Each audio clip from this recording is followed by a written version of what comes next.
Hey, happy Friday, Miles. What's going on, bud? Yeah, Brian, I've got a question, man. Ooh, I like questions. I don't know if I have answers, but I'll try.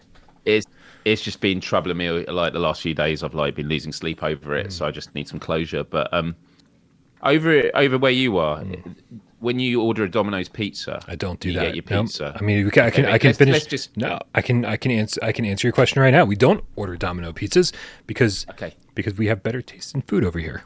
But if you were If I was, to order, okay. if you was to If I was order somehow one, a lesser of a human being, I'm following so far. Go on. does your pizza come with a free dip? Not to my knowledge, no. Okay, because dip? they always did here, but then this week I paid for an extra dip and I only got one dip. Yeah. And so I think that they owe me 50 cents. So I'm working out whether or not to fill out a form and claim it back. Listen, the last time I used Uber Eats, I got like a bucket of fried chicken, and I was like, "Oh man, I just like love KFC sauce." It used to be called finger licking sauce, and now it's KFC sauce. But ever since COVID, they were like, "Don't lick your fucking fingers," and I was like, "All right, I get it, I understand." And so, so that's a real thing if you can believe it. And so I ordered like six little things of KFC sauce because like this is a big bucket of chicken. It's gonna take me like 2 maybe 3 days to eat it. Let's be fair, just one night. And so and it showed up, and I was so happy. I was starving, and then no sauces, not six, none, zero sauces. And I was like, you know what? I'm never using Uber Eats again, and I'm never ordering So KFC terrible, again. man. I'm so sorry, It's like Brian. ruined That's really KFC for life, dude. bad. Should we still do the show, or do No, you want to? no, I'm never going to recover from this. I'm going back to bed. All right. See you next Friday, everyone. See you next Tuesday. Oh yeah. Such a dad joke, which is perfect. It's Friday. All right, Miles, let's do this thing. You ready? Yep. Let's go. Let's go.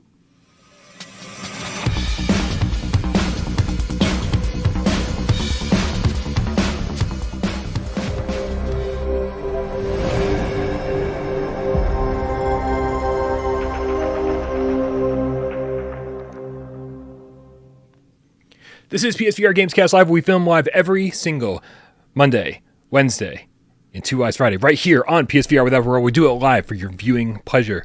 We do it right here on YouTube, so you can be here with us right now, like lots of you are in the chat. We also do it audio style, if you like to watch with your ears, over on podcast services of your choice. Thank you to Sci-Fi GameCat Henry that gets timestamps up in this piece after the fact, and thank you to Jay Meow, who uploads this over on Spotify and pretty much anywhere else you can listen to podcasts. My name is Bryan Powell, this gentleman right here, PSVR with Pro, and this gentleman over here to my right, it's Myles, Too Wise Dyer from youtube.com/Myles.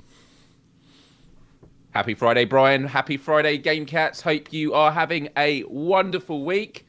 Is it week 3 now of PSVR2? Dude, it's literally been out for 2 weeks in 2 days. Dude, it's just been, I've just lost track of time. It's like, old what news. is time anymore? Where's PSVR 3? It's true, it's Old true. news.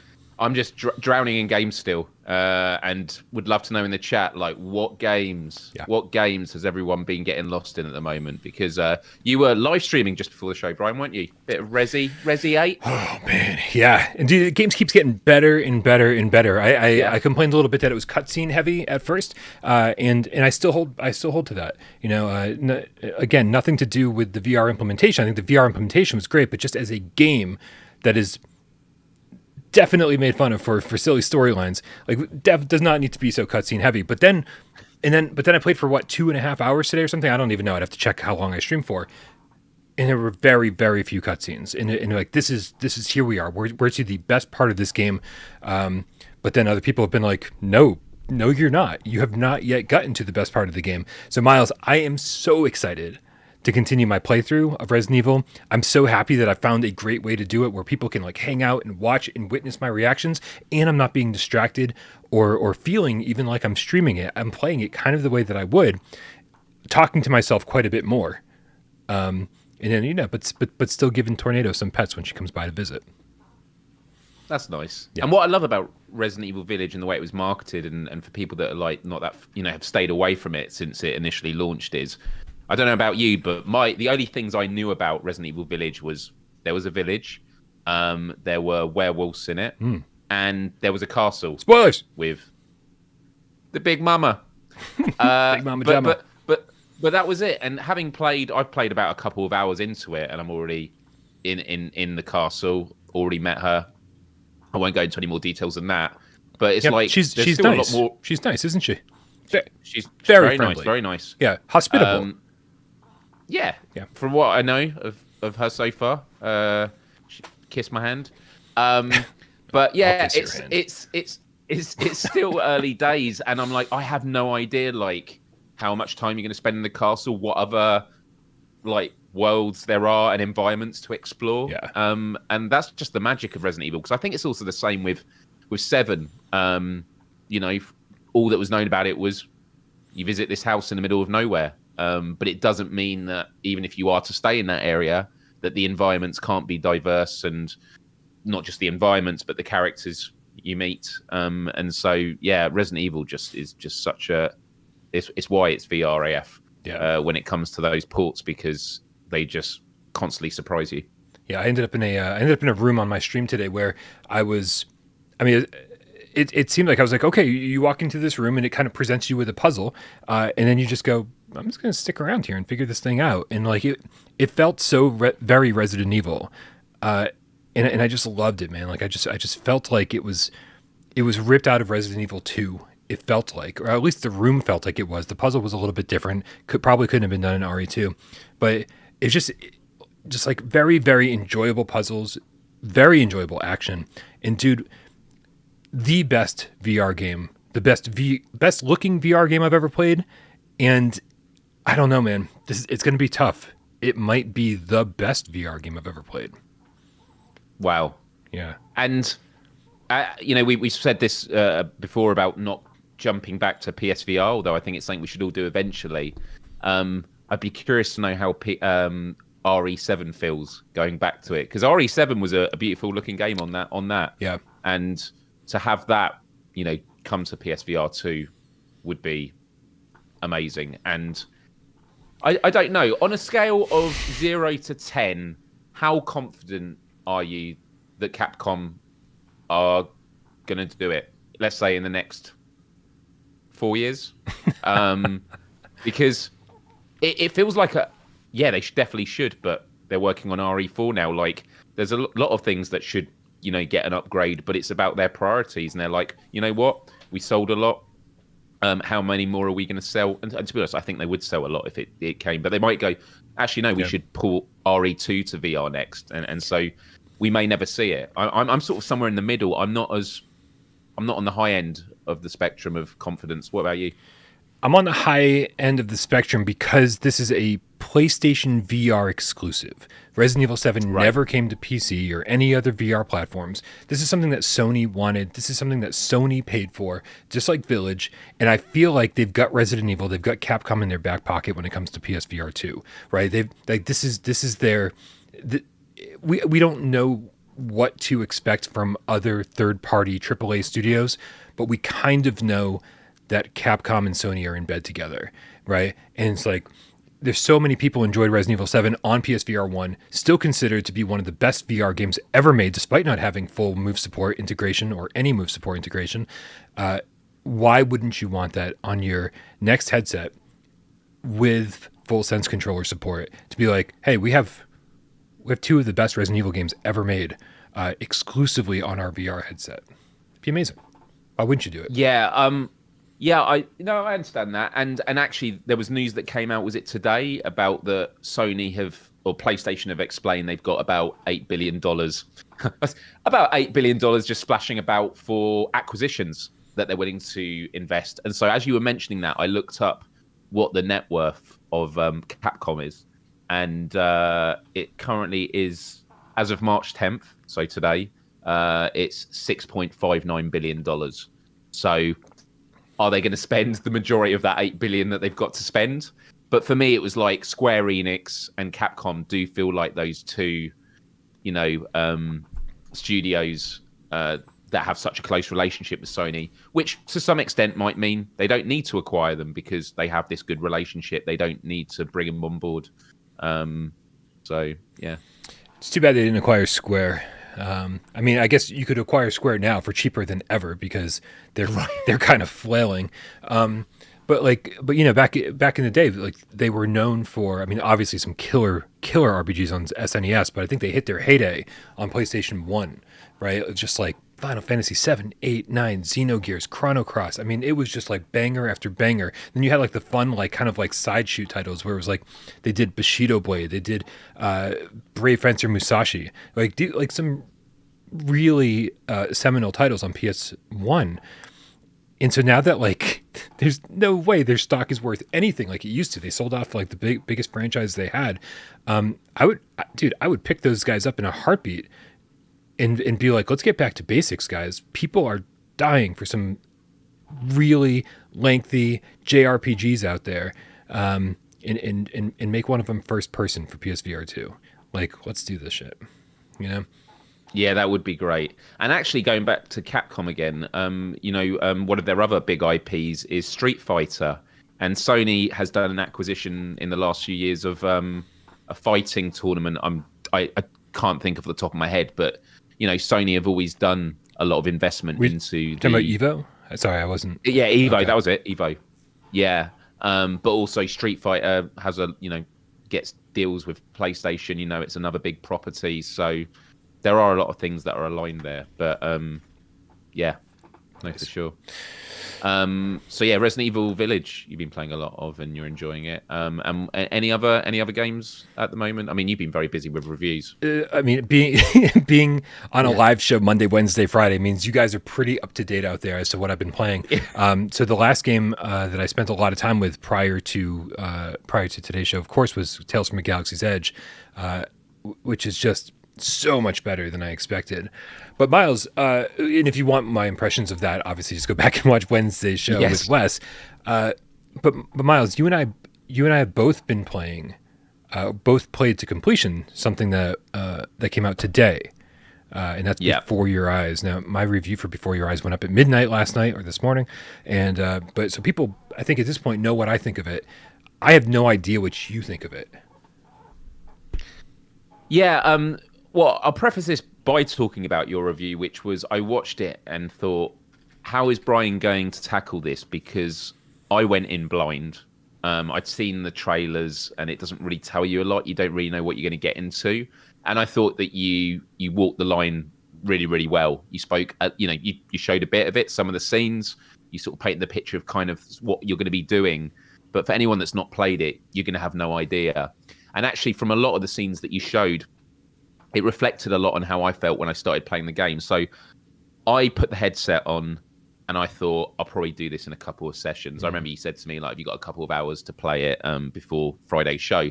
And it was something that I was keen to get into. And as I started playing it, the first thing I would say is we often talk about the fact that it involves eye tracking, which it does. But, and for a lot of you, you're not going to care about this and think, well, so what? It's a technicality. But I think it's an important one. You're not selecting things on the screen by looking at them. You're actually tilting your head, unless that's a setting that I've missed. Nope. And I think that works really, really well because I think the idea of having a cursor that's always going where your eyes are, I think would be probably a bit weird. But the eye tracking is around blinking or closing your eyes. And so very early on in the game, I'd say the first 20 minutes, I was like, this is cute. I like what they're doing here. I'm getting a real sense of like, life flashes before your eyes kind of thing. Like it's very poetic and it's great. And that's as much as I'm going to say about the story. It's just like looking at life and going through time by blinking. Yeah. And then I started feeling, okay, there's some interesting characters here. And I thought, okay, I'm going to wait until it gets to a clear end of a chapter, and then I'll probably make myself some dinner and then play the rest tomorrow. And, maybe like 40 minutes later, you basically get to what you think's the halfway point, and you think, oh, we're going to do the other half. And you do the other half, but it goes on a completely different path to what you'd expect, which I think was a great thing to do narratively. And again, I'm going to be talking very broadly about the story and not going into specifics. And then as it got towards the end, there were two beats. It was like a 1-2 punch. The first one I felt tears running down. Second one, that was me. And there's a mechanic. Well, there's mechanics that happen all the way through the game, but when there is this big sort of like ending moment that's very emotional, they really hit the mechanic hard with it. And you probably know what I'm talking about with it, where I would say there's a lot of switching, and that will mean nothing to no one that's played the game. And when you're emotional, you lose control of what your eyes are doing and stuff like that. And there's things throughout the game where you're trying to watch a scene and the metronome appears, which you'll see from the review. When the metronome appears, when you blink, when the metronome clicks, if you blink when it's not, making the tick, then it won't go to the next scene. And there's a couple of times you're like, oh, I didn't blink. And it's like you're already on the next scene. No, I wanted to find out what was going on there. Right. And there was a few times where I kept my eyes open. I actually got a clip of me when they first introduced the mechanic and they go, right, it's time to go. And I keep my eyes open. I think the video's for like 1:20. And the character keeps talking, going, come on, I can wait longer than you can, yeah. Kind of thing. I want to see what the record is to see how long the conversation goes on for. So yeah, look, it was a journey in terms of my feelings about the game. It started off going, this is cute, it's a cool mechanic. I got a bit skeptical, and then it's one of those stories where when you get to the end, it makes you appreciate it all much more. I don't know if that means I'm going to want to play it all again, but it's definitely a game that I would love friends to experience. Yeah, I thought it was very moving. And so what I've said in my sort of Twitter review, while pointing people to the PSVR channel, is if you are a fan of games and like experiences like Journey, What Remains of Edith Finch, Ghost Giant, if you like those games, it's a no-brainer. You should experience this, because I think it's £10 in the UK. Is it like $10? Is it $10 or in the US or 15? Yeah, and it comes down to priorities. If you're strapped for cash at the moment, then yeah, maybe wait for a bit later because it's a short game. But I think it's a game that's worth experiencing. And sorry, and final point from your review, Bryan, that I thought was really great was that you were saying that these kind of experiences are normally the most common thing. You know, when you look through the PSVR titles early on, you're like, okay, so which one of these are actual games? There's so many like experiences, whereas now we have all these full-fledged games. It's actually nice to have something a bit more intimate and more of an experience. And I'm just so glad they made the game. It's beautiful, it's moving, and like you, it was the first time I had to clean my headset of salt from all the salty tears. Yeah. That is the crazy thing, right? It's like here's I can't even call it a genre. It's just a type of game, and the experience genre, if that's a thing. It's something we were very, very much sick of on PSVR 1 very early on, and then here it is. Like, you know, we just got blasted with game after game after game after game after game after game on PSVR 2, and we're like, oh, this is actually nice to like be able to jump into something and just kind of play through it 90 minutes and experience the whole thing in one playthrough. Even the developers are like, it's meant to kind of be played once for the full experience. Like, you can go back and see all the other options and see, you know, kind of the different scenes that you can access and go for the platinum, which does seem like the trophies are bugged right now. But it is refreshing. It's just a nice feeling to kind of just take this in while I'm playing through Demeo, while I'm playing through Tales from the Galaxy's Edge, while I'm playing through Resident Evil. I mean, like these bigger games that like just feel like, I don't know, like I don't want to say work, right? But they certainly going to take some time. And then this is like, here's just this beautiful story that you get to experience in a sitting, which is really nice. So. And it's a game I'd just love to chat with people once they've experienced it. In a weird way, I'd love for us to do a spoiler cast on it, just like talking about it, because it's got interesting themes. There are certain mechanics in it that I found quite interesting that I'd love to talk about, and issues that I had with certain parts that you can't really talk about with getting into spoilers and stuff. But yeah, it's an interesting one because SR1034 in the chat says, I want to get a short experience game for my 93-year-old granddad to try. It's an interesting one because of the slow start. I I wonder if some people would go, right, I've kind of got it now. I'm ready to move on. Who aren't VR gamers? Yeah. A lot of gamers we've developed. We've known the patience of sometimes you've got to let things go. I know that maybe non-gamers would think, right, so what else am I supposed to be doing here? It's like, oh no, you just got to keep blinking and going through the scenes. Yeah. B Triple had asked in the chat if you can cheat the blinking mechanic, and you can. Well, I can. You can't so much, Myles. You can close one eye at a time. So very frequently, like when I was like just waiting the scene out, I'd be like, and does that prevent your need to blink by doing it one eye at a time? Yeah. Or do you still? Yeah, because your eyes aren't drying out. I know that, but I just assume that you're so like your reflexes would still want you to do them both at the same time. But yeah, you're the weirdest human being I've ever met, Myles. Like you don't understand winking I don't know what blinking. It's so Well, blinking I get, but winking is just it's just again I've not looked up YouTube tutorials yet, and I do need to because Bridge in Pavlov is all sniper rifles and yeah. It's not pretty. Hey, before we move on, I do want to tackle a couple tips here. Looper the Underground Game Cat with the €2 says, but why are they using head aiming instead of eye tracking? It's a good question. I will say I didn't even mention this in my review. I didn't like that there was a big white dot in the middle of my vision constantly. Right? It's like it would have been nice just to be able to use eye tracking to like look at the icon, blink, and then just that be it. Right? Maybe they can patch that in eventually, but I don't know. I just think it was an inventive use of eye tracking or blink detection, whatever you want to call it. But yeah, they certainly could have gone further with it. So maybe before your eyes. Yeah, too, that would have been a nice setting to turn off. Yeah. Andrew Bailey with the £2 says your next 2 hours in Resident Evil 8 are going to get super scary. That's really good to hear because That's to Yeah, to me. Yeah. I believe.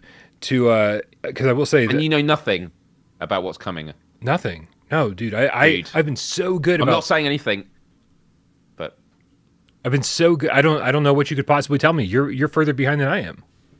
The only reason I know is because there are people that talk about, and I'm not going to say anything specific. They all say that in capital THAT. Mm-hmm.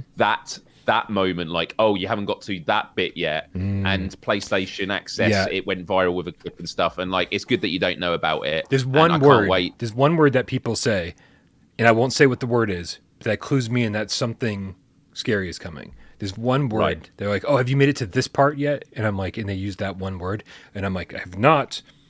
I guess we'll find out what that is all about. But apparently there's some super scary parts in this game. And that's the great thing. Is the word. Yeah. Ethan. Have you made it to Ethan or piano, yet? Isn't it piano? Dude. I was playing a piano today. I was in Resident Evil. Have you? I was trying to figure out the Black Parade. Like bing, bing, bing, bing. So you cannot it is bing, totally bing. playable. Yep.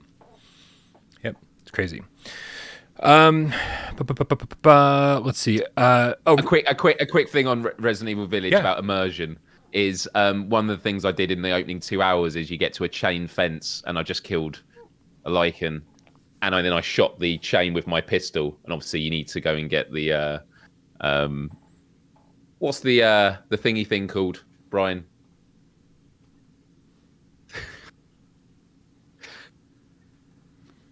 Either Bryan's frozen or he likes hanging me out to dry. I'm anyway, big fan of hanging you out to dry. With the thingy thing, like that wasn't a description. That wasn't helpful. Yeah, the thingy thing for the chain. Yeah, that thing. Yeah, but anyway. I mean, anyone in the chat have any idea what Myles is talking about? I feel like you're hanging me out to dry right now, Myles. Okay. Bryan, why don't you understand the thingy thing with the chain? Kevin knew bolt cutters. Bolt cutters thingy thing. We call it different. You say bolt cutters over there, we say thingy thing. Anyway, but I shot it with a pistol, which wasted ammo, and of course wasn't gonna like make. But it's just in that moment, you just feel like real. Like in the movies, they shoot it and it opens it, and it's just one of those moments in VR where you're so caught in the moment and you do those things. And yeah, Resident Evil is full of that. Love it. Can I talk quickly about Cities VR? You can, just a second. Yeah, sure. Because we got like 4 tips to knock out. We got Dan Rabbit Pajama, the PSVR2 Game Cat, with the £5. It says, why do people complain about £10 for an experience that lasts 2 hours, but will spend the same amount on a cinema ticket? Surely an experience is better. I agree, man. I agree. I don't think that. I think this was fairly priced. It's one of those things that you get to keep it, right? You get to keep it and play it as many times as you want and replay it and share it with your friends. You go to the movies and you spend $15 here in the States, same price as Before Your Eyes. You watch your 90 minutes, 2-hour movie, and then that's it. You are going to have to buy that movie again on Blu-ray or pay for a streaming service to watch it again. Like, yeah. I feel like it's a fair price, especially for something that's well done. If it was just like some boring experience that didn't evoke any kind of emotional response, I would be like, well, this is a waste of time and money. Yeah, I mean, I know there's been a lot of conversation about it. It's a game that is going to stay with you. You're going to remember how it made you feel. Yeah. Whereas there's a lot of great games that you love them in the moment, and you'll have memories of playing them and like the cool functionality. But this is a game where it's like, no, I remember that moment. And, that I think having those special moments is worth the money. Absolutely. Agreed. All this malarkey with the Australian $3 said, made it to a live show. I love your work, chaps. Thank you so much. Welcome. See what happens when you make it to a live show? We say your name out loud. Yeah. Not sure Brondo with the $10 tip says, given all the recent insanity, I must say the Discord mods have done a phenomenal job of keeping it from turning into a complete cluster fudgesicle. Cluster fudgesicle. Yeah, dude, the mods do not get enough credit around here. Recently Albert and Hibsy joined the team to keep everybody happy and making sure that everything stays civil. And I gotta say, man, like, we have a really, really cool community, and I mean, I'll say it right now. If you like talking about PSVR2 like we do, you got to come join the Discord, man. Click the link in the description below. Come join us over there. There are so many There's so many channels on our Discord, which is kind of ridiculous. It's a little over the top. However, there's so many channels there that every so often I'll stumble into one that I'm like never in, and there's just full-fledged conversations going on. And I'm like, whoa, these people like live in here. Like I don't recognize some of these names. Like these are conversations that I'm thrilled to have walked in on. Like there's a lot of activity over there. Sometimes the general chat dies, and then you just pop into another room, and it's like, oh, this is where everybody's hanging out. It's crazy. Dude, I'm trying to get caught up. An important one we got to talk about is Professor Lilith's tip, $5 tip. Kicking it off, saying, this week's Sunday Multiplayer. Now, guys, let's talk about the Sunday Multiplayer before I even finish reading this tip. Every Sunday, Professor Lilith gets everyone together, organizes over on Discord, and they play a multiplayer PSVR game. And that's awesome, because it's great to see that these lobbies are so active, especially something like Gran Turismo, that will be this week's game. But it's so much more fun racing with cool people and friends and game cats. So Professor Lilith writes, this week's Sunday Multiplayer is Gran Turismo 7. Join us at 2 p.m. Eastern on March 12th. Also, can someone tell me where to buy that cute go-kart? Yes. So if you don't have a go-kart yet, first of all, you need it, because, I mean, anytime you meet up with friends, you should do some go-kart racing. It's so much fun, and it feels amazing if you've got a wheel and a racing rig. And Myles will attest to this. Being so close to the ground is just a completely different experience, right? Yeah.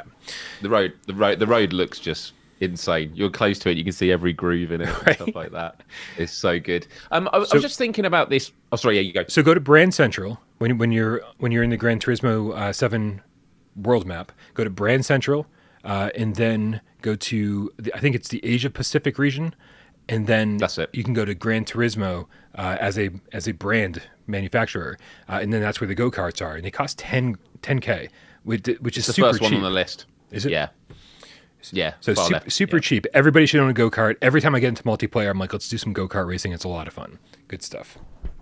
And the reason I love it is with a lot of the modes where you can choose sort of the same cars, people tweak them. The thing about go-karts is that you can't do them up. Like the go-kart is the go-kart, and they're fun races because it's a completely level playing field. Like everyone is driving the exact same car. So it's great for that. I was just thinking on the multiplayer. This is probably an idea we could shout off air, but I was like, whatever. Could we on Discord, because of the new Discord to PlayStation voice chat feature? Mm-hmm. Could we actually do like a multiplayer meetup with like 5 voice chats, so that when everyone meets up, so you don't have to keep adding each other to friends and that. You can say, oh, group 1 goes into voice chat A, and then you can click that button to say switch to PlayStation, because I assume it means, all those people, even if they're not friends on PlayStation, can then chat via that voice chat in the game, right? Yep. Myles, cool. Already set up, good to go. We have game specific voice channels ready to go for these exact types of things. Like I said, man, the moderators are killing it. They know what's up. So we got some game specific voice channels over on Discord. So when you guys want to jump in on Sunday Multiplayer, we're gonna make it as easy as possible for you. I'll talk to the mods. I'll make sure I talk to Professor Lilith and make sure that everybody is on the same page. Scott Thorpe with the 10 quid says, just a note to say that you should all try the Daily Race A on GT7 Sport mode before it changes on Monday. The Honda 65 F1 car around Monza. An amazing experience in a car you cannot buy in the game yet. Dude, sport mode is so cool. Like, it's what I've spent the least amount of time in, but it's so cool just being like, I'm going to go practice this race. I'm going to go qualify. And then as the timer counts down, you're like, oh my God, in 10 minutes, I'm going to be racing against actual people in an actual online ranked match. Like, the intensity is so much different than just, hey, I'm going to jump in and play with some friends. Love sport mode. Katie Foley, the Game Cat with the 5 quid says, hey guys, I'm feeling so much better. Concussion pretty much healed and got next week off. So VR2 is back on. Loving the reviews. Keep up the good work. Katie Foley, thank you so much. I'm so happy that you are starting to feel better. Be careful. That's all I say. Just be careful. Don't hurt yourself. And then Andrew Bailey with the 2 quid says, 2 quid to delay the city's VR chat for 10 more seconds. Worth it. Love it. I love the sense of humor of the chat. I love it so much. Right. Was that 10 seconds? It was. Myles, you've been playing some Cities VR, I hear. Yes, I have. The main game I've been playing the past week is Cities VR. I think it's because I've had quite a stressful week with work, and so I get to the evening and I'm like, what do I want to do? Do I fancy shooting people's heads off in Pavlov? And I've done a bit of that, but mainly Cities VR. As many of you know, I had the pleasure of visiting Fast Travel Games in January and checking out on PSVR2. Bullshit that you're wearing your hoodie on the show. It's like, hey Bryan, look what I got. That's what it feels like. Just saying. Where's my Fast Travel Games hoodie? You told me to go. Yeah, it's my fault.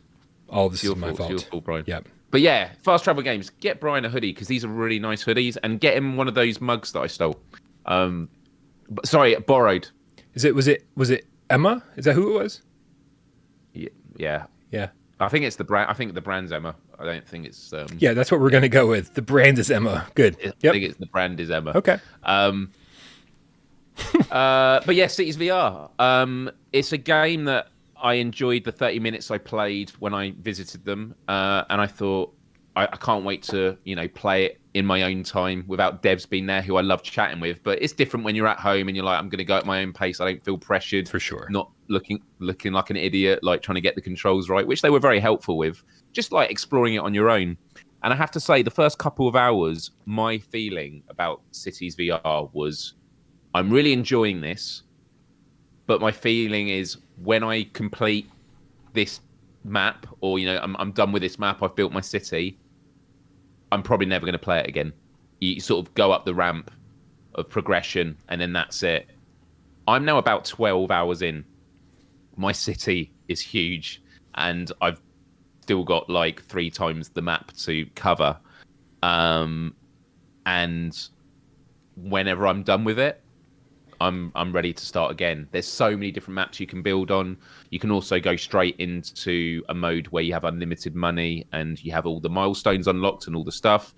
I'm not sure I want to use that, on my second playthrough, but it's all the small things that make it magical. So it's building the roads, and like you have all these massive freeways, and you're connecting the road systems. You get traffic.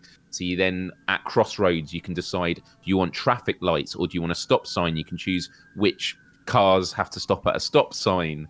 When you build bus stations, you can actually create the bus routes, all the different bus routes, and residents are happy when the bus stops by their homes. You can create metros, underground or overground. there's just so much that you can do, and I've been really impressed with it.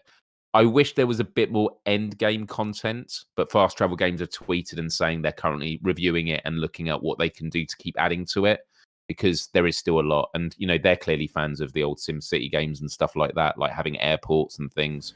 So wait, and I was a bit cool. End game content, meaning like there's a way to like roll credits and be like, you've succeeded at building the city. Well, there's like milestones until you can unlock all 9 tiles that you can then purchase. But there's like with milestones, you also unlock different buildings and stuff. And I can't remember how many milestones there are, but let's just say there are 8. I think you unlock all of the items by like number 6. And then every additional one is just unlocking new plots of land that you can buy, and you can buy up to 9 tiles. And it can be any 9 tiles. There's way more than 9 that you can build on. You get to choose where you want to expand in the map. And for those that don't know, in the Meta Quest version, you only have 1 square that I think is like 2.5 kilometers by 2.5. In this, you can have 9 tiles. And again, it's just mind-blowing how big it can be. So yeah, in terms of like additional things that you can get, so like airports, or in SimCity you used to be able to buy like statues or those massive like big buildings, a city hall or zoos, or I don't know. There's all sorts of stuff that they could add. Yeah. And that makes me excited for it, because I'm just loving it. And so the final point I was going to make was, when people were asking me when I went out there to try it out, what were your thoughts? I cautiously said, I love this. And actually, there's been a few PSVR2 titles where I've really liked it, and I've not been shy about it, but I've been a bit cautious, thinking maybe this is just a Myles thing, and it's why I always give context about the kind of games I like. But the more I've played this, if you have ever liked a sim builder, like a city builder, you're going to absolutely love this. I'm having the best time with it. And even right now, kind of like a couple of weeks ago, I was always like, I can't wait to jump back into Demeo. And I still feel like that way now. This week in particular, I haven't had the time to, do 3-hour matches with my friends. It's just been nice to go on my own and just float above the city or walk among it.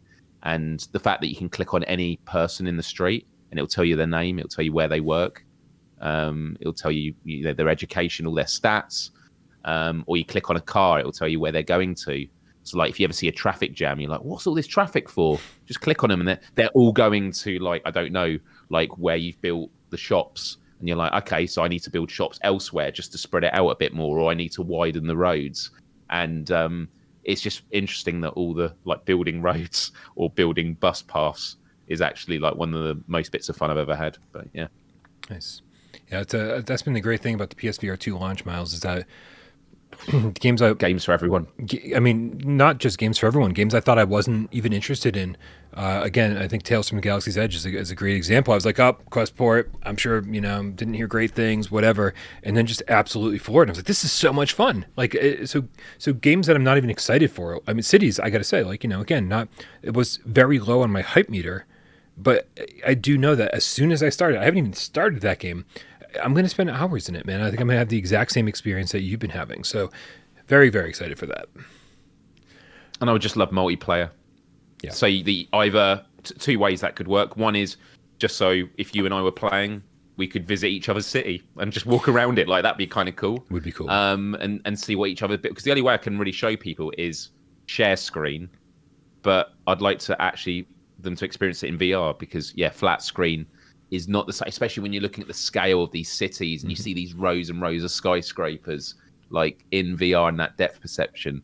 But then the other way is what I think some sim games have done in the past, which is if you build a highway that goes to like the north side of the map, it will then connect with whoever's building there. So it's like a network of cities, and it'd be cool to do that with your friends. But yeah. I'm just looking at the chat here. Dan around my pajama, the PSVR2 game cat with the 5 quid says 2 p.m. Eastern is 7 p.m. proper time. You can answer this probably, Myles, right? He said, I'm down for my first multiplayer meetup. Yeah, 7 p.m. UK time, and then that's 8 p.m. Central European time. Okay. We also got, just make sure I didn't miss one. I feel like I'm always missing one. Scott Chesko, PSN, Harry Fellow, PSVR Game Cat for Life with the 5 quid says, it was fun watching Myles build a city in VR while Liverpool was demolishing Manchester United. 7 Zip. Oh, yeah. And it's my 45th day of birth on Sunday. The big day is approaching. The big 4-5. The big almost half century. 5 years shy. Then, but... Yeah, right?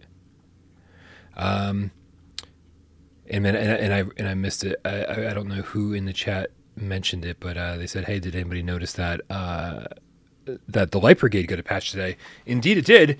Tons of bug fixes, and apparently is jacked up to a native 90 FPS rather than 60 FPS.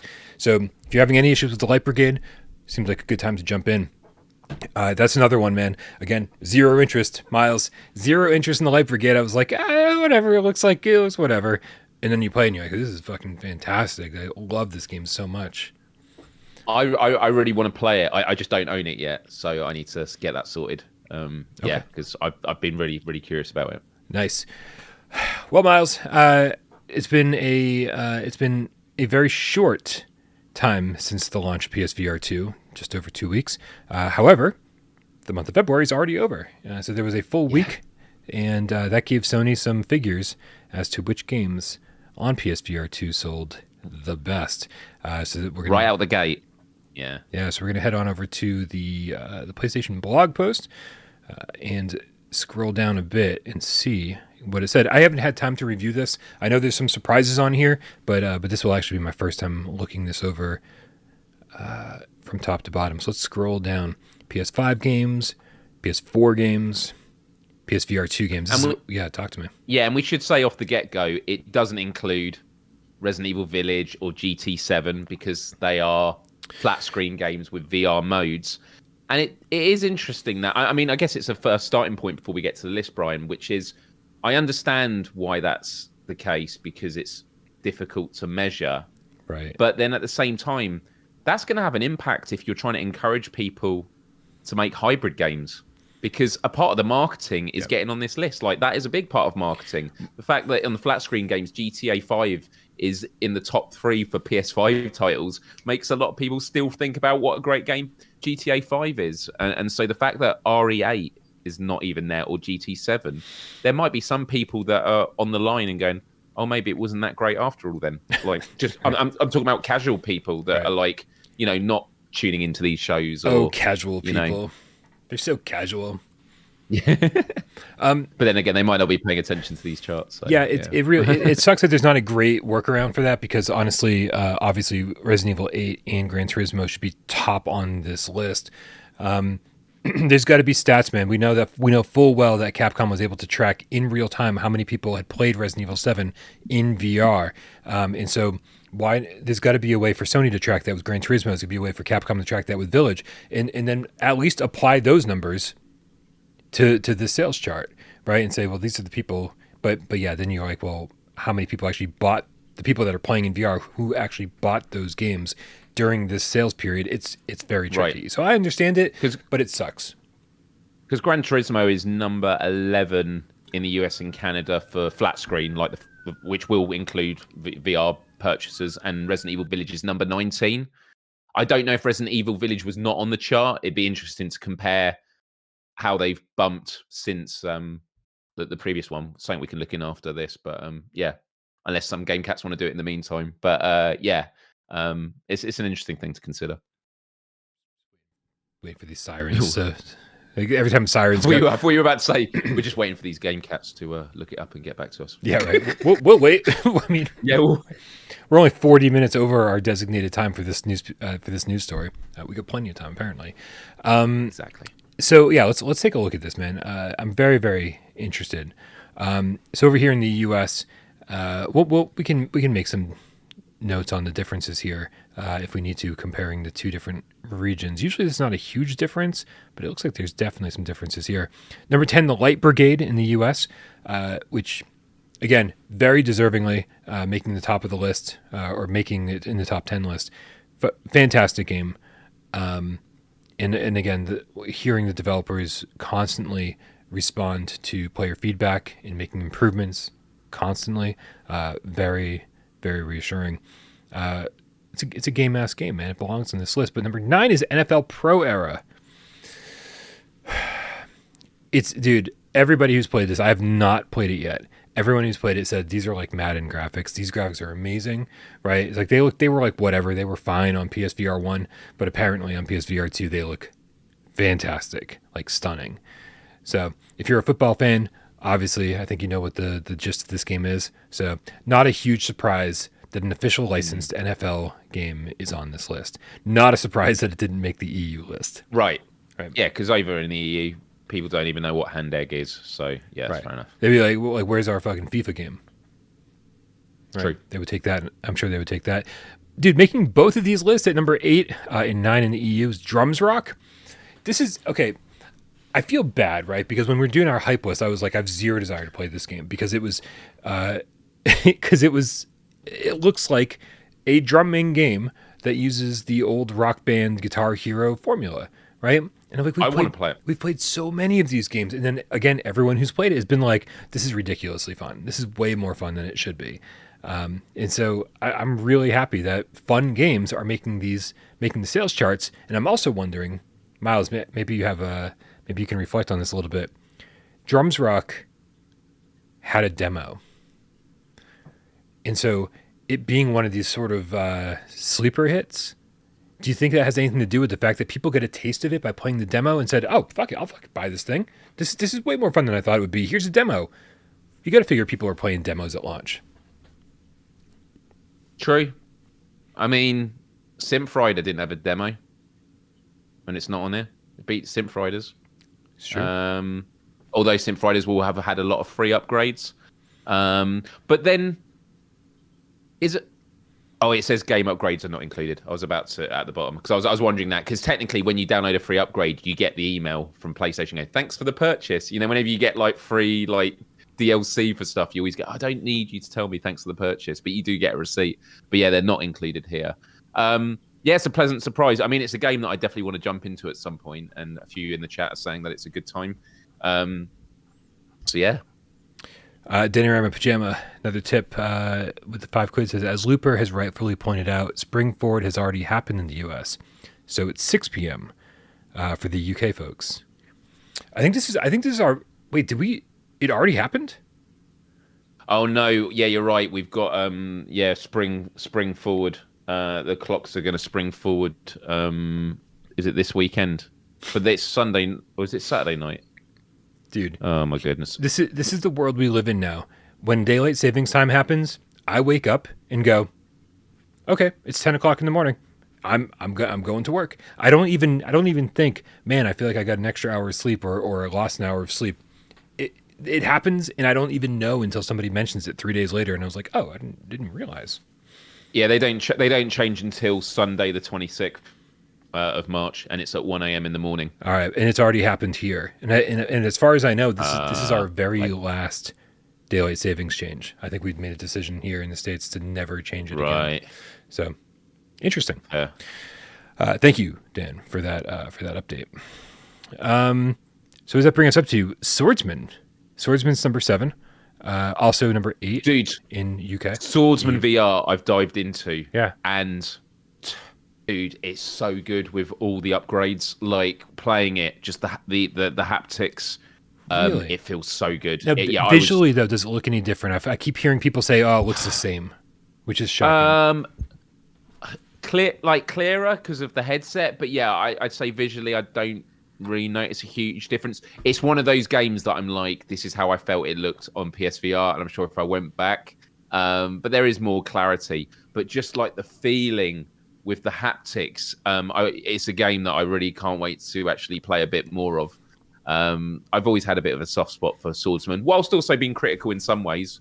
You know, I want them to do a full-fledged game with these mechanics that they've mastered. And when I say a full-fledged game, I mean like an actual co-op campaign or something like Golden Axe that I keep banging on about.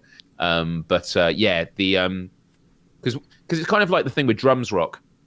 The reason Beat Saber, I'll say this very quickly because I've said it before, Beat Saber, you're slicing through blocks, so the haptics work, you follow through with the swipe. When you're hitting a drum, you're used to feeling feedback like you're striking something. Yep. Same with boxing games. When you throw a punch, you're actually probably overstretching your arm because you're not actually impacting anything that's stopping you from overreaching as you throw a punch.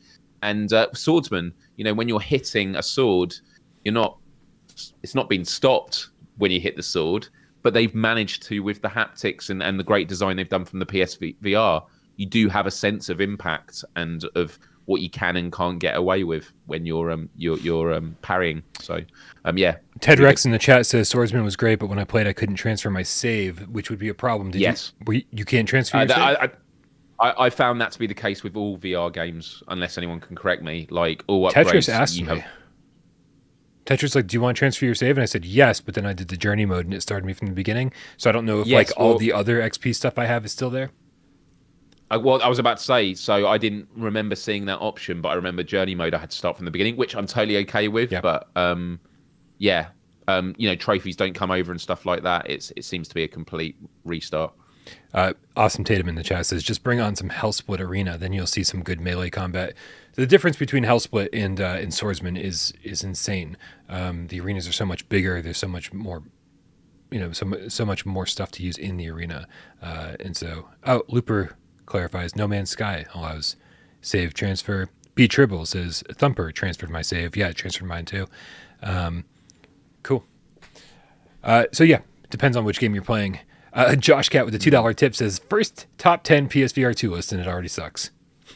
So what's the next one on the list? We got, dude, Mossbook 2. Mossbook 2 is on both lists, right? So it's number 5 in the EU and number 6 here in the States. I think I've this not game gone into Moss yet. Do you see that Moss Book 1 is not on this list? This tells you right here that nobody was buying Moss Book 2 because it was too damn expensive and it was too late on PSVR 1. Everybody was waiting to hear what Polyarch's plan was for the update to transfer to upgrade your game, PSVR 1 game to the PSVR 2 version. And there were a lot of smart people out there who didn't buy it for $40 on PSVR 1 and then got a great deal on the PSVR 2 version. That's what this list tells me right here. Yeah, it's a great point.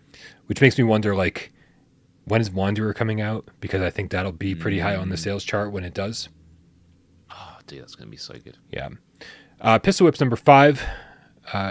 So much fun. I've talked about it in previous shows, so I won't repeat myself, but same. It's a really good time with the haptics in it. Yep.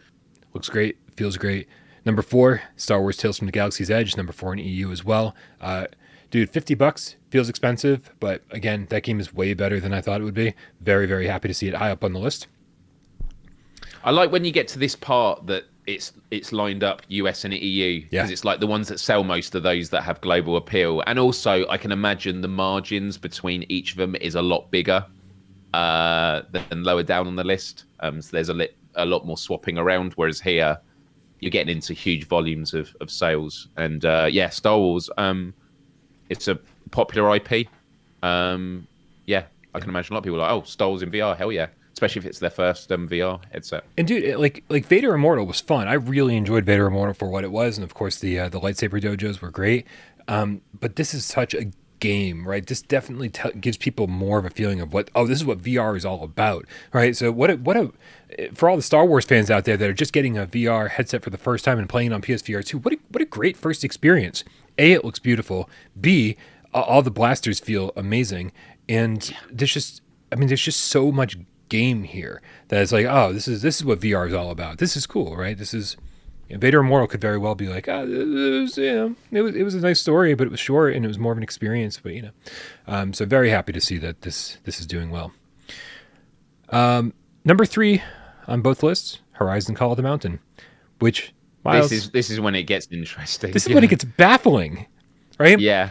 There were only 2 ways to buy the PSVR 2 headset. And one of those came with Horizon, and you know fucking full well that they're counting every single bundle that came with Horizon code as one of these. It's shocking that it's not number 1. Oh no, it says games bundled with hardware not included. Does it say that?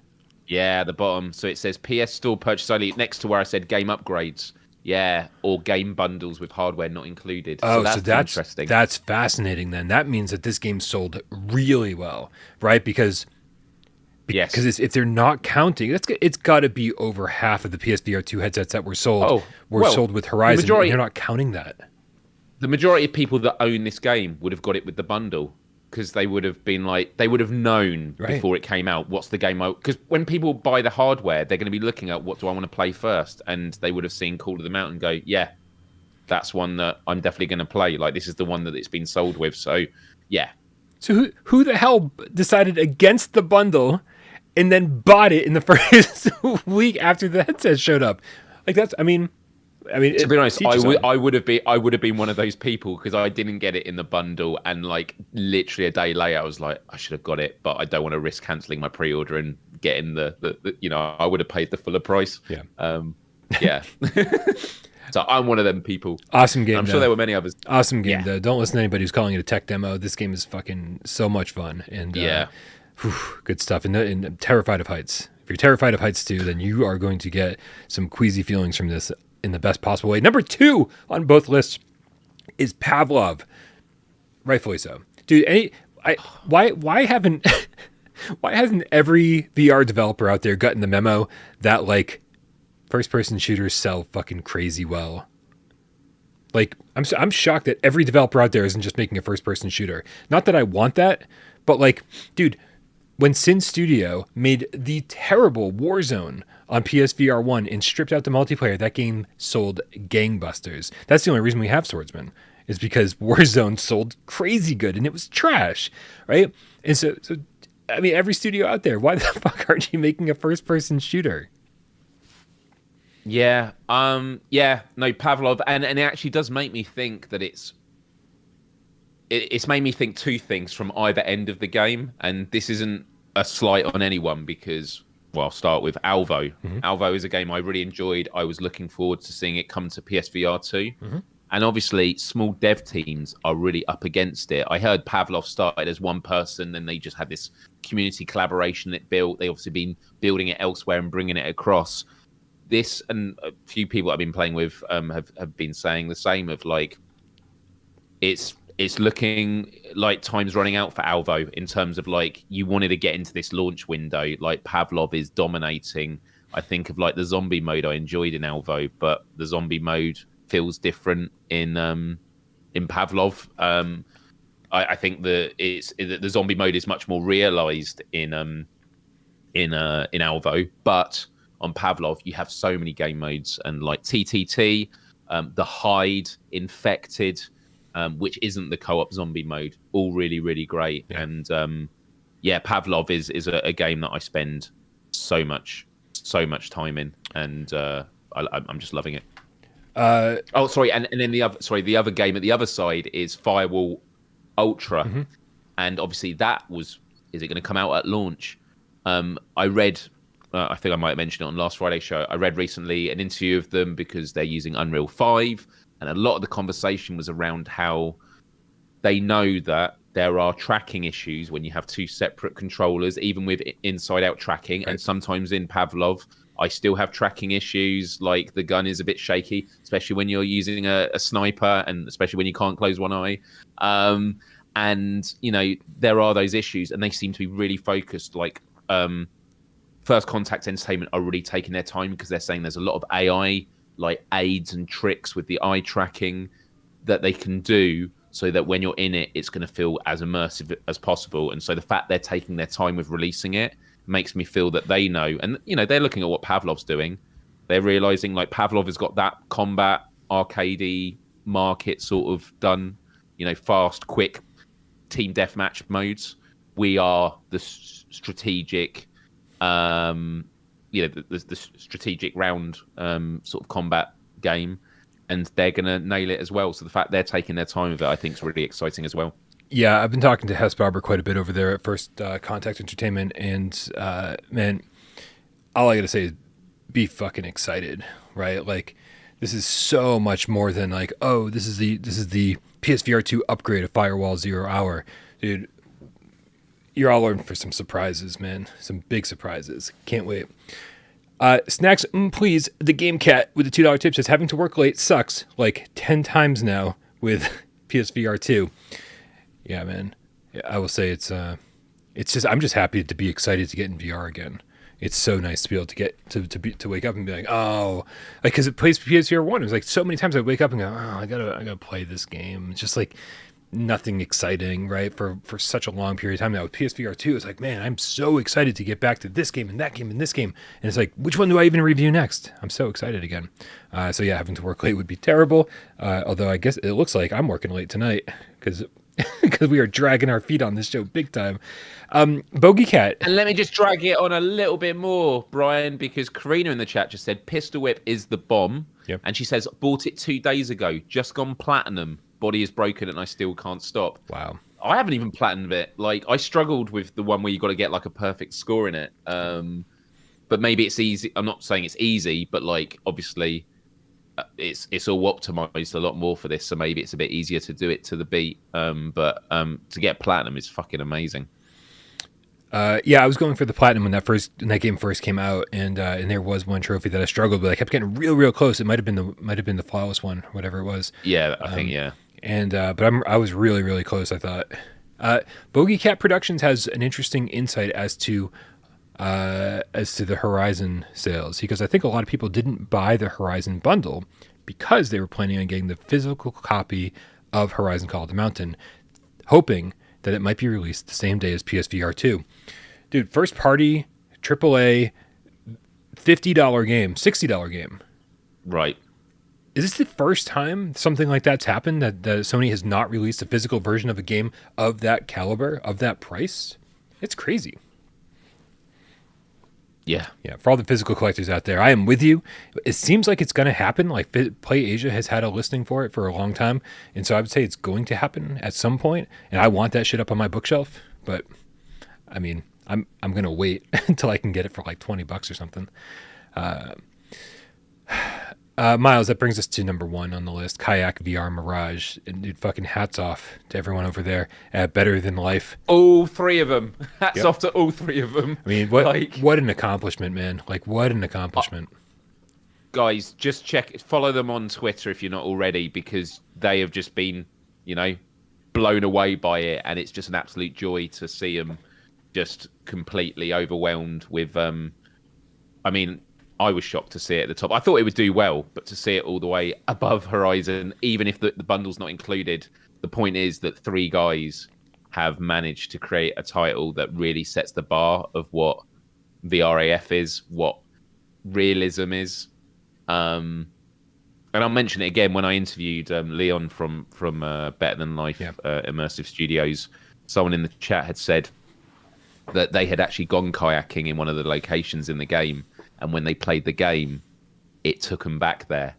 And they were like, that is like the biggest compliment. And then the question I then asked them was, well, did you actually go out to these places to do research? They're like, we'd love to say we did.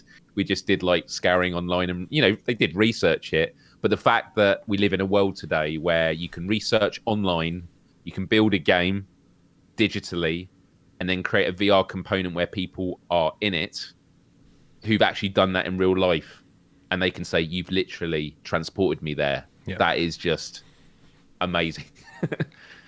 Yep. And there, dude, this game definitely got a reputation before launch of being like beautiful, but super shallow. And if you're only interested in, just checking out the locations, I guess, or maybe just racing, I don't know. Like, I guess it could be, but I've spent hours with this game now. And I have not done everything there is to do. I've not seen everything there is to see. Every location has multiple tracks, so there's different places to race in each location. There's all sorts of different stuff to do in the free roam, right? So it's not just. I'm not a big fan of free roam normally. Like, just go off and explore. But there's stuff to do here, right? And trophies to get, and so it's all sorts of little hidden Easter eggs. And so this is, I think, even though this is number 1 on the sales charts, I still think that it has a reputation of being something that it's not. And I love this game. I can't wait to spend more time with it to review it. Very, very cool. And it's fucking photorealistic, man. Like, this is what the game looks like. Crazy. I think it comes second to GT7, just because GT7 with the steering wheel was very special. I think if I was playing it in an actual kayak, which, have you seen that photo floating around of someone who's literally got a kayak in his living room, because he obviously is a kayaker, with the PSVR2 headset on? It's like amazing. So yeah, if I'd done that, maybe, with the controllers like on each end of the paddles, then maybe I would have it would have beaten GT7. But it was going in a swimming pool as my first experience. It was just absolutely mind blowing. So yeah. Myles, an hour into the show, it's time to get to the topic of the show. In big letters across the thumbnail, it does say something about how Demeo is awesome, and I'm very, very excited to talk about Demeo, man, because Demeo is. So listen, man. Like I got to change the trailer here and stuff. So set this up. Tell me about your experience with tabletop RPGs. Like, what are you a D&D fan? Is that something you did with your friends growing up? Like, where were you at with this whole concept?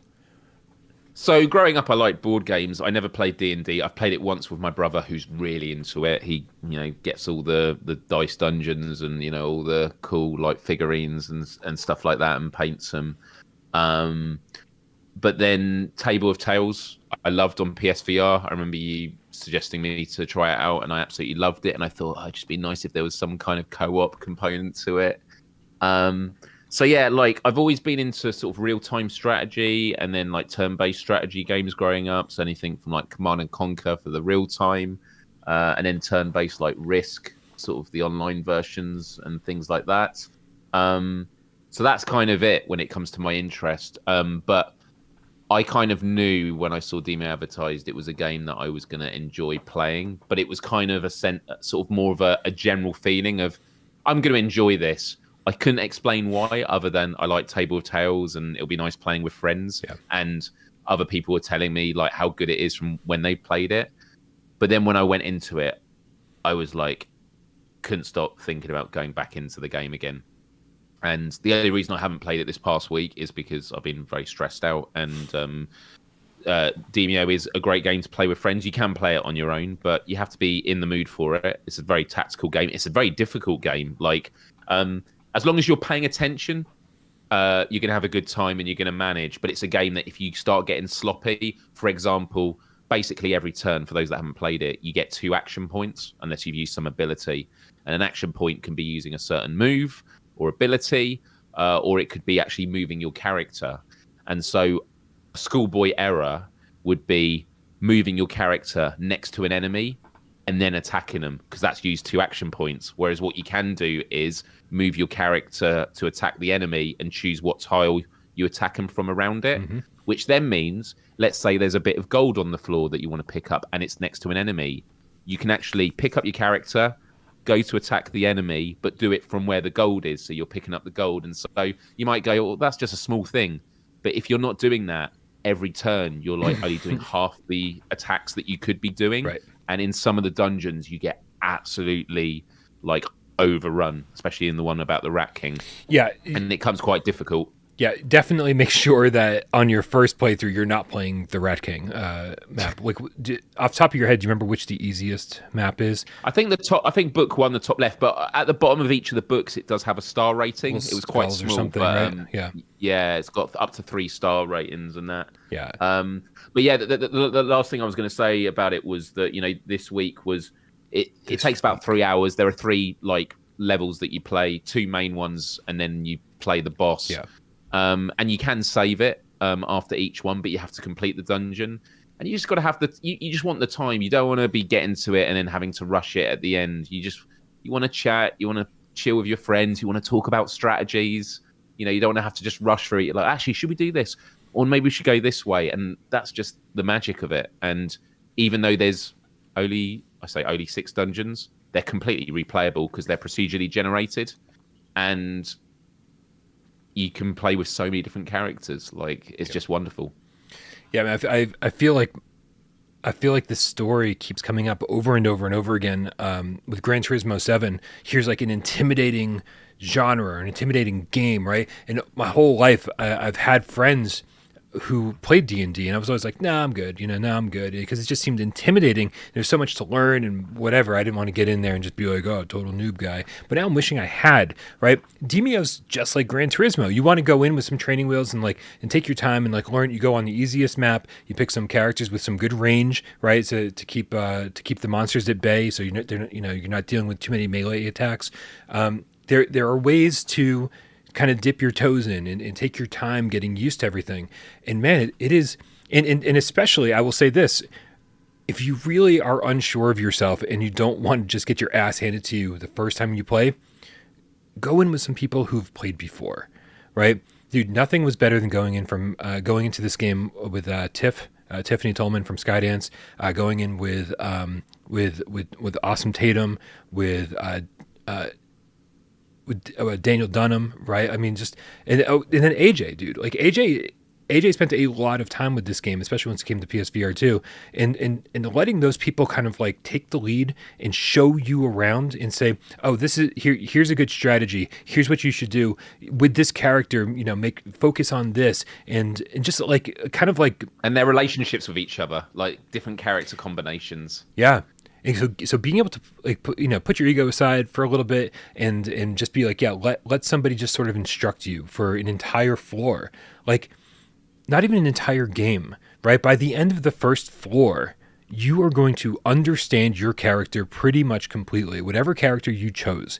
And so again, it seems daunting because of the style of game that it is, but really I think anybody who gets in there and really gives it some time is going to just fucking fall in love with it, right? And I had no experience other than Table of Tales, right? You know, like what D&D kind of stuff was all about.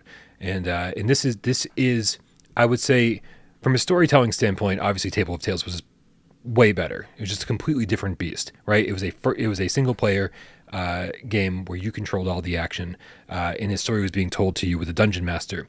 This is a lot different. You can play it single player, but the multiplayer is really where it's at. Dude, hanging out with friends in Demeo is equivalent to hanging out with friends in Walkabout Mini Golf, because It's something to do while you shoot the shit and hang out and have fun. Right. That's so true. Yeah, absolutely. And I know this won't be for everyone, but like when I started playing, if you play Skirmish, that is single player where you control the characters. But I just went into a book by myself, public. And what's great is it's not, if people don't join at the start, they can't join at all. I started playing with just like one character and not realizing that you're supposed to have four. And I was sort of going around this dungeon, and then suddenly I just hear a voice. And there's a hero at the main door who's just come in. And it's like, oh, great, you can come help. And like, as people leave, new heroes can come in. And I was just chatting with people that either they were on Quest and had played it for a while. And, you know, just it's got a really great community. I haven't noticed any toxicity. The only issue I ever had is sometimes you get some real youngsters in there that are doing all those, like, they're not really interested in the strategy as a team. They're running off doing their own thing, getting killed, which gets you killed. Which is especially that's me though. So like, you know, it might be youngsters, but it's also the way Bryan plays. Like Brian's like, you know, like you guys strategize. Sure. I'm gonna go this way. I'm gonna see what's over here. Okay. But when you're like in the second dungeon and it happens and you're at the end and someone joins and then messes it up, you just need to like be mindful of things to prevent like Bryan turning up, you know, at the second hour and Leroy Jenkins into the main boss and stuff like that. But like, no, it's all really, really great. And actually one of the main features about it is you can either look at it from above, and actually the setting that we did find, you can rotate the table so that you don't have to have a sore neck, which I got a lot. You can have it right in front of you, but you can zoom right in. So you see all these massive hands and you're looking up from inside the dungeon and you're seeing all the rest of your friends who are still like out there zoomed out, like picking stuff up. And I like that when you pick up the figurines and you look underneath them, it says like Demeo, made in Sweden. Like they look like really cool little pieces. And yeah, it's just magical. It's an absolute joy. And being turn-based, I mean, not that it needs to be said, but it is turn-based, which means you don't have to rush to take your turn. You don't have to. You don't. There's no stress. You can sit there and go, what is the best thing for me to do right now, right? Which alleviates so much of the stress. A few people in chat have some questions and comments. Brucey No Sheds Game Cat says, how many players in multiplayer? 4, but. 4. You can also play 2 and 2. You can do 2 and 2. You can play by yourself. I think I want to say Wes invited me to play the other night, and he said that 3 people played, and I don't know if that means one person took control of 2 people. No, that will be 3 individual characters. So in the main game, you can either do each player has 2 each, which means you can only play 2 of you, or it's 1 player, 1 character. In which case, you can play 1 player, 2 player, 3 player, or 4 player. Yeah. Also, someone was asking, a lot of people were asking about if it's cross-play. Yeah. I'll explain it in the best possible way. My friend Johnny, he had a mate that had moved in. Johnny had PSVR2, so he joined. His friend had a Quest, so he joined. And then Johnny's wife got it on laptop, the flat screen version. And so we played 4 player on all these on flat screen, VR screen, and it was just amazing. Like just having that chance to play with people, dude, in all the different ways. Just saying, the room code is 6735, and then everybody going into their game like 6735. Voice chat works. They get everybody pops in around the table. Good to go. So much fun, man. And stupid little things, man, always get me. When I was playing with Nick Mulo, one of our mods, he just refused to roll the dice and let it land on the table. He would just pick it up and toss it. Like, just fucking, like, thump. And it was like, I don't know, man. Like, it never get old. I would laugh every time he rolled. It's just, I don't know, man. It's silly little things. Makes me so happy. Awesome Tatum in the chat says, if you're nervous about multiplayer, just try it out single player to learn how to play and then jump into multiplayer once you get the basics down. It's true. I've actually got to jump into some single player to learn some of the other characters and to get some footage for my review. But then, of course, I'm going to play some more multiplayer too because it's addictive. Dan Pajamas says, floors can take an hour plus. Yeah, that's a good thing to keep in mind. This is not a short game. When it first launched on Quest, you couldn't save. There was no save option. And so if people decide to give it up 3 hours in, you just lost all your progress, which is craziness. But at least you can save between floors. And when you get in between floors, you can sell some of the cards you have. You can buy new cards to prepare for the next round. And then after you're all done, like you level up, like you use the XP that you've accrued throughout the course of your games to level up and unlock skins. So you can have a cooler dice, cooler little avatar that's hovering over the table. So it feels like you're always making progress in one way or another. Yeah, absolutely. And it's great that when you save the game with your friends, you can then pick it up with them at a later time, because when you're looking at your save data, it will say who you played the game with. Yeah. But I do think it stays with just the host, but then at least you can say, oh, this was the game that we were playing together, and you can pick up from where you left off. Sirens on my end, man. Sorry, just had to interrupt. That's right. And it picks up just as you enter the store. And what I mean by that is we once got to the end and we thought, oh, let's sell all our stuff, buy all the stuff in the store. Now let's save it. And when we came back, it started before we'd done all that stuff. So don't waste your time on buying and selling stuff in the store. If you're going to save it and come back, wait till you come back and then do it. Yeah. Agreed. This is one of those games. I remember seeing the price for it. It felt very much like Star Wars Tales from the Galaxy's Edge, where I was like, oh man, we're getting a PSVR2 tax, right? Because they went in and they made it like, higher resolution and better animations and adaptive triggers and this and that and blah, blah, blah. First of all, this game looks stunning, right? Super high res, crisp, clear, the whole thing. The haptics in the sense controllers, even when you're just rolling over your deck of cards. I mean, dude, everything about this feels great. And they are charging more, I believe, on PSVR2 than they are on Quest. But this, dude, when it comes to money and the number of hours you're going to get out of a game, if you're the type of gamer that equates those two things together, this is going to be some of the best dollars you ever spend during this PSVR2 generation, because you're going to spend hundreds of hours, if you like the game, that is. You're going to spend hundreds of hours playing multiplayer games, just endlessly replayable, ridiculously fun. And, can't wait to see what Resolution Games adds next. Well, that's it. I told the devs, I was like, if you brought in, because you have a battle pass, you get XP and unlock cosmetics. Yeah. I was like, I said, honestly, you bring in a paid tier, I'll pay for it. Like the idea of getting new cosmetics for your characters, like it's one of those games I would love to, because it's the role playing. It's the same with Fortnite, and why it's you creating a character that sort of represents you. So it's like, if you're spending all these hours in this world, you want to have as much of your personality expressed in the character as you can. So it's the gloves that you wear, the dice that you roll. Yeah. So they when they introduced the latest chapter, they said this is the last chapter in this book. So I was very, very, very curious to see what the next book will be. I feel like they've got. I just feel like personally that they've got something special coming. Like that, the next map will have a completely new feel to it. But we'll see. We'll see. Myles, Resolution Games sent you something, didn't they? They did indeed, Brian. I'm so jealous of this, man. Like I always, before you even show people what it is, I'm always like a studio will send me something like after I review their game and be like, oh, look, thank you for reviewing our game. Here's a box with like a key and a T-shirt in a like a koozie or something, right? Like your typical stuff, and I'm always like, oh, okay, this stuff is piling up around here. But when you showed me what the Resolution Game sent you, I was like, suddenly I want shit from a studio again. Right. This looks amazing. Please show everybody what it is. Before I do, just on that point, there are a lot of the biggest influences that every game they get like the limited edition like helmets of Dead Space and that. And this is all great, but where do they store it? Like, it's just like it's all great, but it's just like you want it for the games that mean something to you. And what Resolution Games have done here, and I would say if they're watching this, get Bryan one. He would love one. He deserves one. And with that said, this is what they sent. This is crazy. I mean, the box itself. Am I holding it the right way? It looks mirrored on mine, but no, it's the right way. That'd be horrible. Yeah. I mean, I just love the texture of it, and it reminds me of End Dreams with Fract.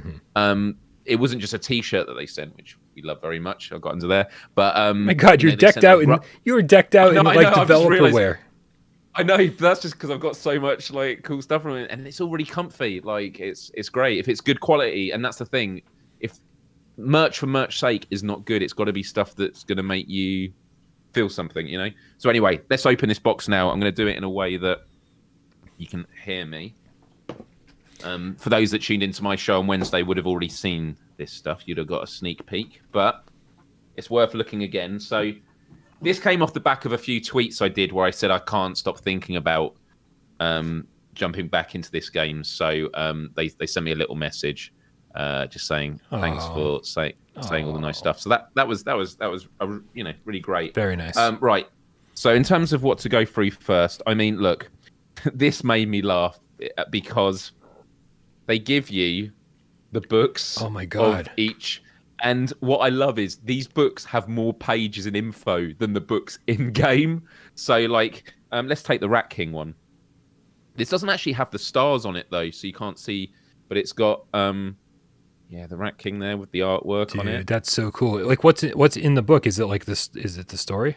Well, this is what's really great. Is it gives you like the story in an introduction. It's got great illustrated. artwork. Oh, that's such good artwork. But it tells you about the Rat King and what his abilities are, so you can actually learn about what you're going to be up against, and then like what the enemies are that come with it. So I remember these: if you attack them and they make a mess everywhere and hurt you, horrible. We had a team where we had no long range, and we just struggled. You needed an archer shooting them from the long, and then they talk about what cards come with.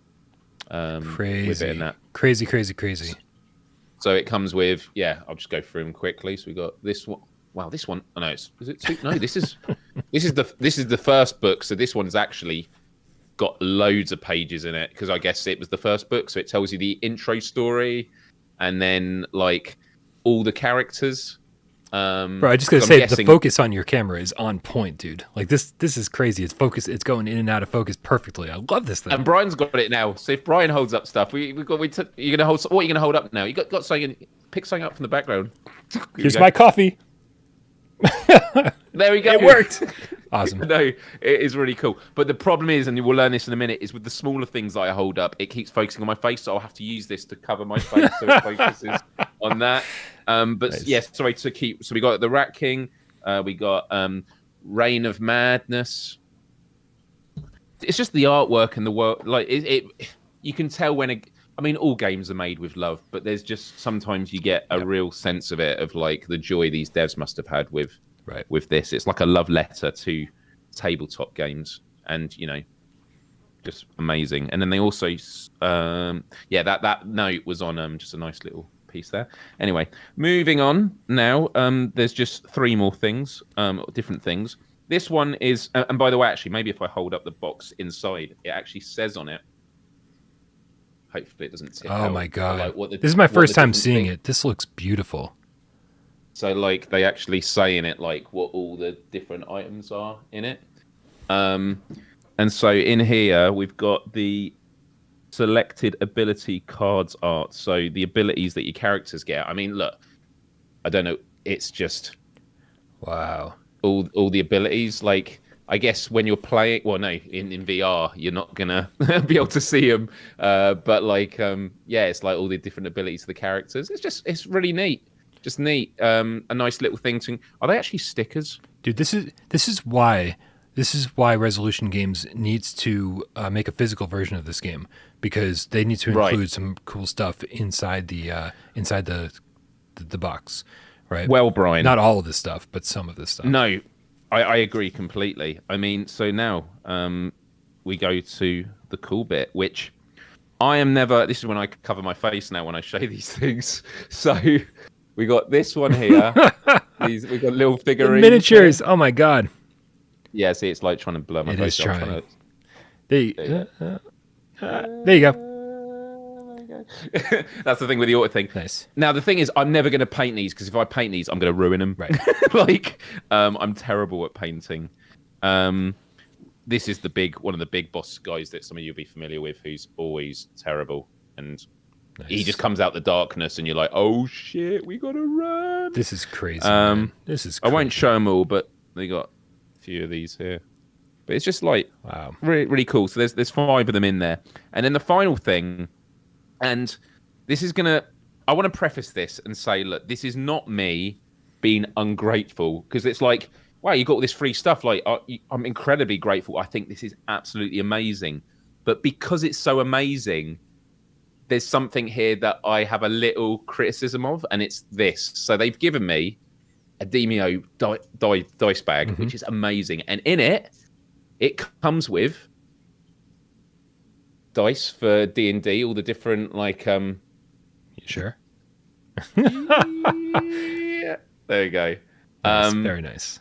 But my criticism is, I wish they had an actual dice of the dice in the game, like with their artwork on it. Yeah. Now, obviously, that would have been a lot more expensive to do. And I'm not here saying, oh, this whole thing's ruined. my point is, I love what they've done with the game so much. Yeah. You know, that's why I'm like, it would have been cool to have that. But like, just such a thoughtful box on that. And yeah, if you're watching Resolution Games, really grateful. Get one for Bryan, because I know he'd be very, very happy to receive this. And yeah, just you know, we always have to say, like, getting free stuff butters you up, and that. What I liked about this is the note, like, this came off the back of there was a lot of engagement with my tweets where I was just saying, I can't stop thinking about it, what does everyone else think? And they just said the devs were really, their hearts were warmed about it. And so what I would just say to people is, like, devs do take notice, and it was nice to receive this as a response as opposed to a pre-launch thing. Like, they'd given us the codes and that, which was amazing in itself. But like, just what a wonderful box to have. And like, obviously I'm going to put some figurines in the background and stuff. Like, that's really, really cool. And yeah, I just can't wait to play this game. And I look forward to us having some games together one weekend, and for it to be the Sunday multiplayer. Oh man, Sunday multiplayer would be such a great choice for sure. Because each room, we could have different rooms for, like, everyone's going to do a different book. Yeah. Like, we just break off into, let's see if Sunday we can complete all 6 books together. Right. Game Cat Army. Awesome.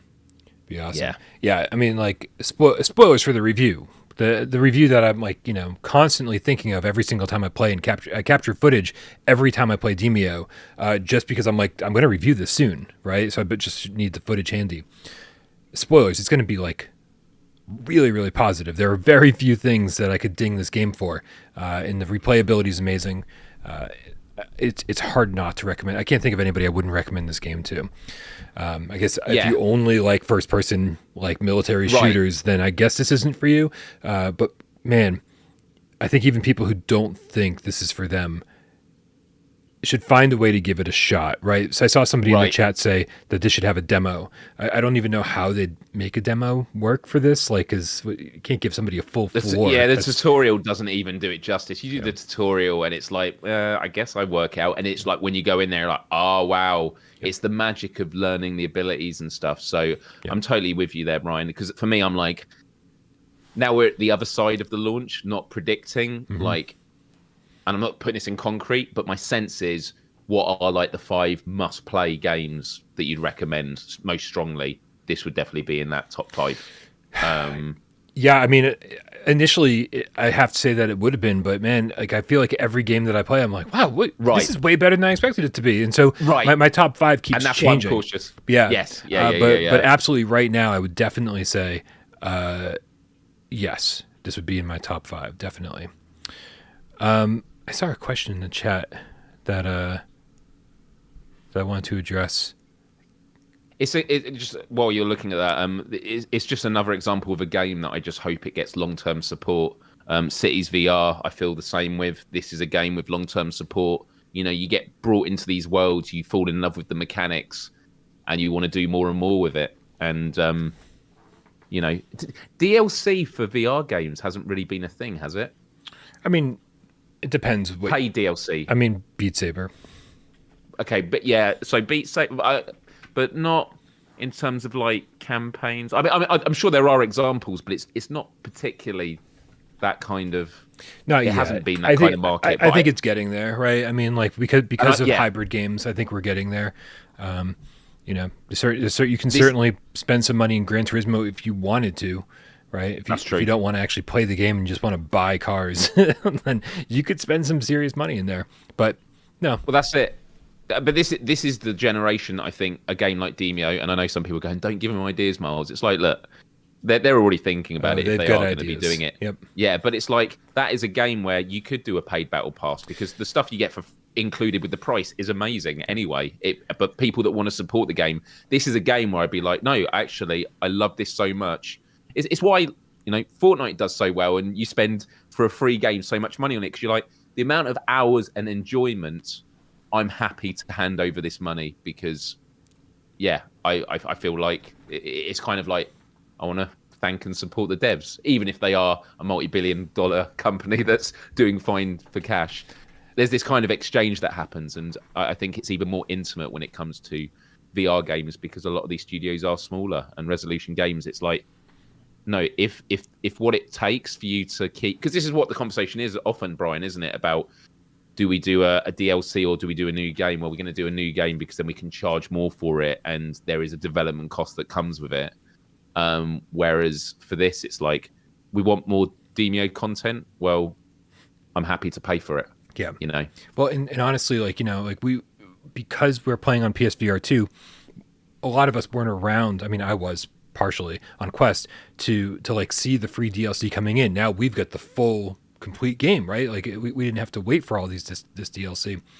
And I would say from this point on, like if they felt like charging $10 a campaign, $7.99 on a campaign, something like that, like I wouldn't be opposed to it because I know that I'm going to get hours and hours and hours out of each one of those campaigns.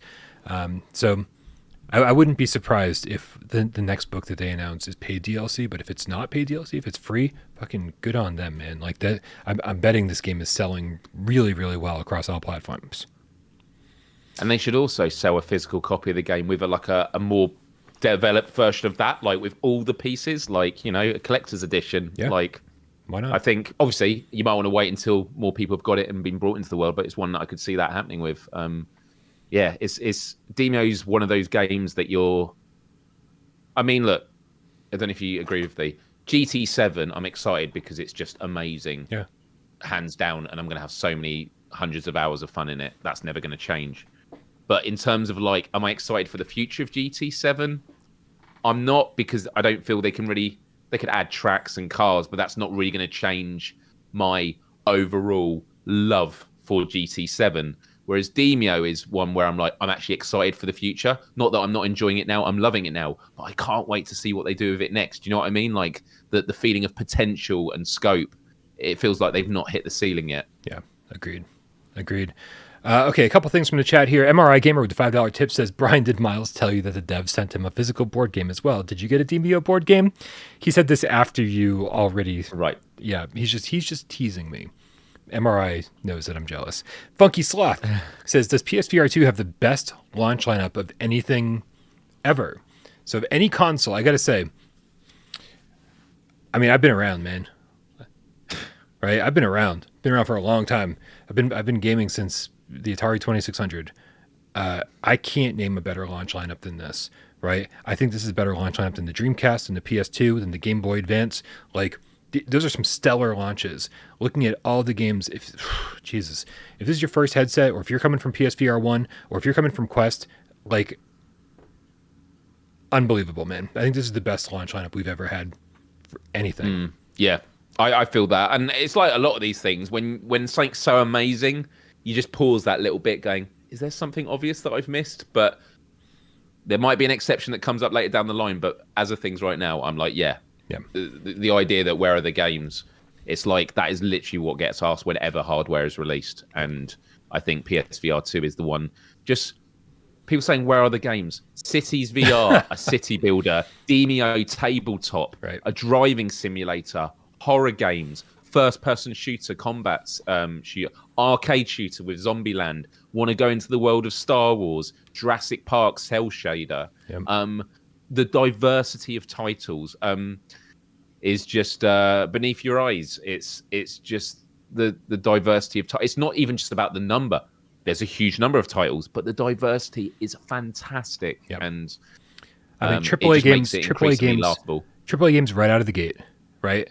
The best versions of all the ports, right? Things like Demeo, things like Pistol Whip, things like, I mean, you name it, man. You name the games that people are like, oh, one of these are just ports, right? That's the word that's going around from people who have no fucking idea what they're talking about. You see it on Kind of Funny, you see it on IGN, you see it everywhere, man. And I'm not trying to, like, you know, say those people are fucking clueless, or it's just that they haven't been in the VR space enough to understand the difference between the PSVR2 version and the PSVR1 version, or the Quest 1 or 2 version, or even the PC VR version, right? The rest of us have been around long enough to go, these are the fucking best versions of these games yet, right? And by not by a small margin, by a mile, right? Playing Demeo on PSVR2 is light years better than playing it on Quest. Dude, and Saints and Sinners Chapter 1 and 2 are coming in like 2 weeks. Unbelievable, man. Like those I can't wait to play those, right? Because Saints and Sinners was like one of the best games on PSVR1, and to have this like fully PSVR2ified version of it just around the corner, along with the follow-up, mind-blowing, man. Mind-blowing. Good stuff. Good stuff. I'm so happy that we're here with a bunch of people in the chat. Everyone's like, yeah, fuck right. So all right, man. Wait. One more. I think Matt Too Much in the chat said Village Stream Part 3 coming soon, Bryan. So soon that it already happened. Yeah. Like that's what I did today before GAMESCAST. So you've got some catching up to do. I think it was like at least 2 hours, maybe 2.5. I didn't actually check to see how long I streamed for. So Matt, you got some watching to do. Part 4 coming soon, though. I'm not going to wait nearly as long to get Part 4 in. So thank you to everybody who hung out and watched me stream, even though I couldn't see or hear your chat. I feel isolated. It's exactly what I wanted these streams to be. It is my first playthrough, documented, where you guys get to watch live, and I still feel like I'm in solitude. I still feel like, there's no safety blanket there. It's very nice. Yeah. Yep. I'm huge respect, man. I couldn't do it. I mean, I'm proud. I've made huge improvements from where I've been. I couldn't do that. Well, Myles, what you can do is play a little PSVR 20 questions. This week I'm the host. I've got a PSVR game right up here in this head of mine. And you over there and everybody in the chat, you guys get 6 minutes and 20 yes or no questions to figure out what game that is. And I'm going to need everyone's help a lot because, when you're burnt out, like, and you feel like quite unwell, like, oh, I feel it through my bones. I'm literally going to go to bed straight after this, even though I just want to play VR. Yeah, so, I can't wait. Well, thanks for spending so much time here, Myles. Like, this is... dude, this is this is like my favorite time of the week. I love spending time with you, Bryan, and I love spending time with all the game cats and just chatting about what we're passionate about. Because, you know, I have a couple of friends that play PSVR2, but like between them, they play a few games each.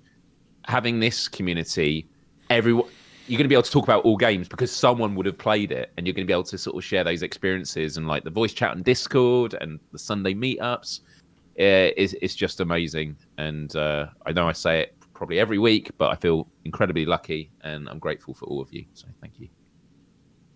My heart has been warmed. It grew 3 sizes that day. Oh. All right, man. Are you ready? Yeah. Be nice to me now with the 20 questions.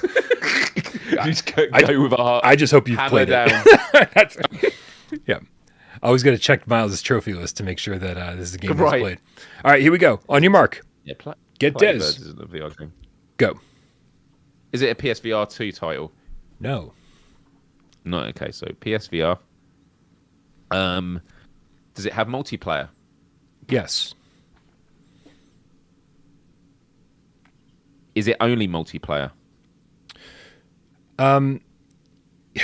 Yeah, I feel like is the main game only multiplayer? Yeah. Like some tutorial, maybe something like that. I love the question: can you kill a penguin in it? Like, can people stop with the penguin stuff? Really honestly, I'm getting a lot of bad reputation. Yeah. Yep.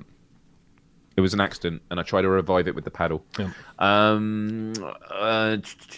Is the are you predominantly in a vehicle? Nope. Not predominantly, no.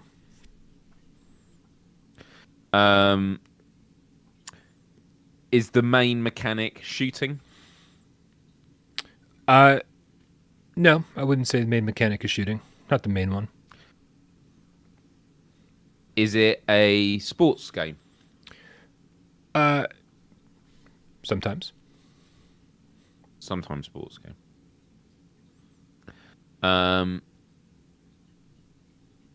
Is it kind of a sandbox game? Are there lots of just different things that you can do with people? It's not like one game. Yes. Yeah. Okay. Yep. Sandbox style game. And I'm assuming it's cartoony in style. It is cartoony in style. Yeah. Am I likely to find kids screaming at me, telling me to go F myself and stuff like that? I mean, sometimes they're just drawing dicks on the wall. So yeah. And am I likely to clip it and use it as clip of the week? This has happened. Yes. This has happened. It's time to wrap it up, Myles. Bryan, I think I might have played this game. Yeah. Is it Rec Room, Bryan? It is Rec Room. Myles. Amazing. Yep. I can't wait for PSVR2 version. Like, genuinely, like, I don't know. I'm surprised how quiet they've been. Yeah. But then is there a meta deal going on? Dude, between this and Beat Saber, I feel like launch was so crowded at a certain point. Sony was like, listen, we just got to simmer, right? So launch is taken care of. March is taken care of with Switchback and Saints and Sinners 1 and 2, Before Your Eyes, right? Last Worker. And then they're like, so like, let's see what people are doing in April or May or June, and then we'll drop Beat Saber, we'll drop Rec Room, we'll drop this, we'll drop that. They've got to be working with all these studios to figure out a good time to release their game so it doesn't just get buried, right?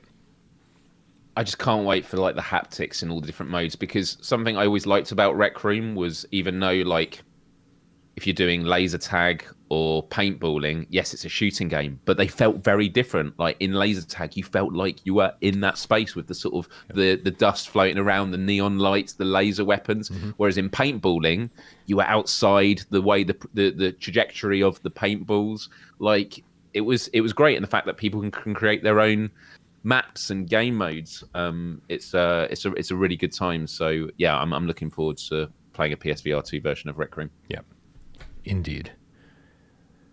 Myles, it's time to get out of here. Thank you so much again for hanging out. Guys, if you don't already subscribe to Myles over at youtube.com/Myles. He does a lot of PSVR2 stuff now. Anything specifically happening on your channel, Myles, that people should go over there and check out? Yeah, so Sunday seems to be the day I do live stream, but I try and keep it distant from the Sunday Multiplayer. If any of you are still unsure about Demeo, that's what I'm going to be playing on Sunday. I'm going to be live streaming it. So, you know, just check it out. What I do in my live streams every week is I do a Let's Play and I play a game from the beginning. So if you're not sure if you want to be spoiled and you watch it for like 10 minutes and go, I've seen enough, because you'll get a sense very quickly if it's a game for you. Then you can go off and go and play it. And often people do that. They go, oh, hey, Myles, just stopping by to give a thumbs up. And by the way, if you haven't done a thumbs up today, please do it. We haven't said that yet. But yeah, people that say, I'm just giving you a thumbs up, I'm now going to go and play it, I don't want to see too much, totally respect it. It's just an opportunity to hang out. I get to try out games from the beginning and just sort of share thoughts. And although I've played a lot of Demeo, we're going to play a dungeon that I've not done yet. And maybe Bryan will join me if our schedules align, or I don't know, we'll work something out. But yeah, it should be a good one. Nice. Guys, thank you, everybody. Thank you to everybody who supports this channel. Obviously, I said Jay Meow already and Sci-Fi Game Cat Henry. If you listen to this on a podcast, amazing. Thank you guys so much for skyrocketing our numbers and getting us up there at the top of the list in the video game category. Unbelievable how much you guys have been supportive. Thank you, everybody, for watching this. Everybody who clicks like, subscribe to the channel, all of that stuff, right? Dude, somebody already called it out at the beginning of the stream. I think it was Brondo that said about all the mods. The mods are killing it, man. Just amazing. Thank you guys so much. Thank you. Make our job so much easier. So much easier. I mean, dude, and there's nothing worse being anxious at the chat going, oh, this has got a bit out of control. Like, it's always sorted. So yeah, dude, and they're like my best friends too. Like they're there for emotional support. Like there's so many times that I'm just like I just need to talk to somebody, and they are always there for me, and I fucking love them so much for that. This is a family. For people who don't understand, people who want to come into the Discord or come into the chat and cause chaos, that's not what we're about. And I don't care how big Without Parole gets. That's never what we're going to be about. We're all friends. We're all family. And I fucking love you guys. Thank you, everybody who supports the channel financially. On patreon.com/withoutparolegames. Everybody who's joined as a member on YouTube without even asking what the perks will be, because we're still working on it, man. Lots of shit happening over here. We'll figure it out. Everybody who tips during the stream, everybody who comments, helps Myles with 20 question, and of course, everybody who sits back and watches the show and doesn't say a goddamn word. We know you're out there. And we love you just as much. Happy Friday, Myles. Happy Friday, Bryan. Happy Friday, Game Cats. Have a wonderful weekend. See you Sunday on the racetrack. Wow.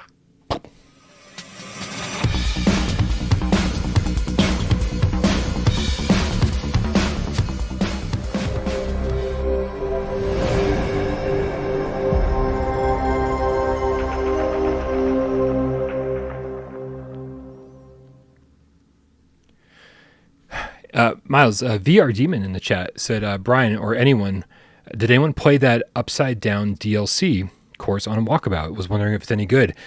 I got to tell you, Myles, this is the first time ever that me and the mods and my friends online have not bought the DLC for Walkabout day one, right? This was my reason to pick up my Quest constantly, and we would always be like, yeah, here's my $3, here's my $4. I want your course. I can't wait to play it. Can't wait to check it out.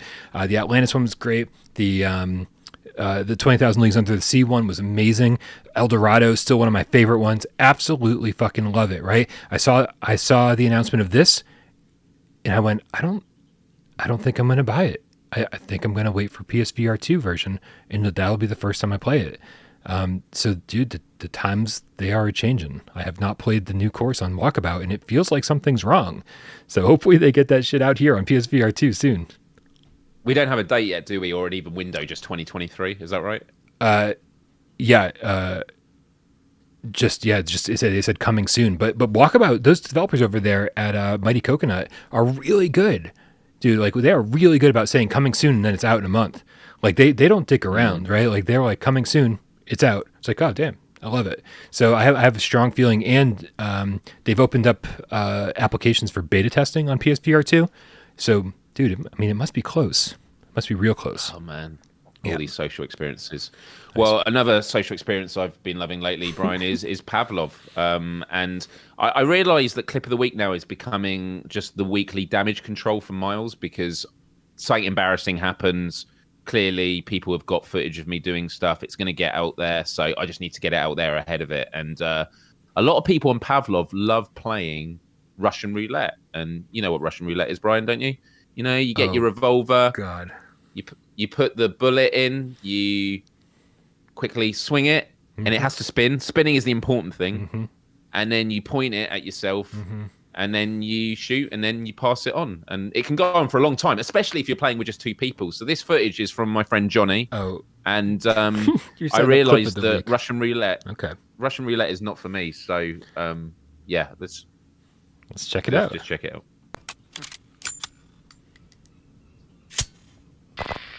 Let's meet up and play Russian roulette. Here.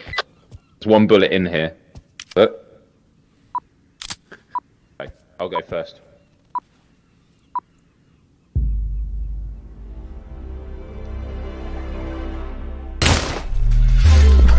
Innocence win.